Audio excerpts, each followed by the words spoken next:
अरे भाई इसको देखो, ये कैसी बहू लेके आया। मम्मी क्या है? मैंने आपके लिए बहू ढूंढ ली। बहू कौन है, कैसी है?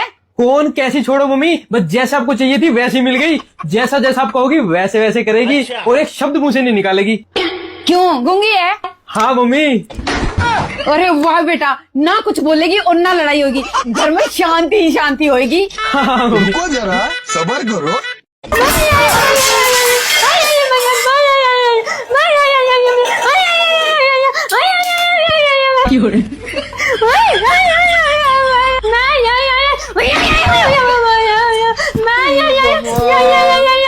इससे तो अच्छा बोलने वाली ले आता, कम से कम ये तो पता चल जाता कौन सी गाली दे रही है।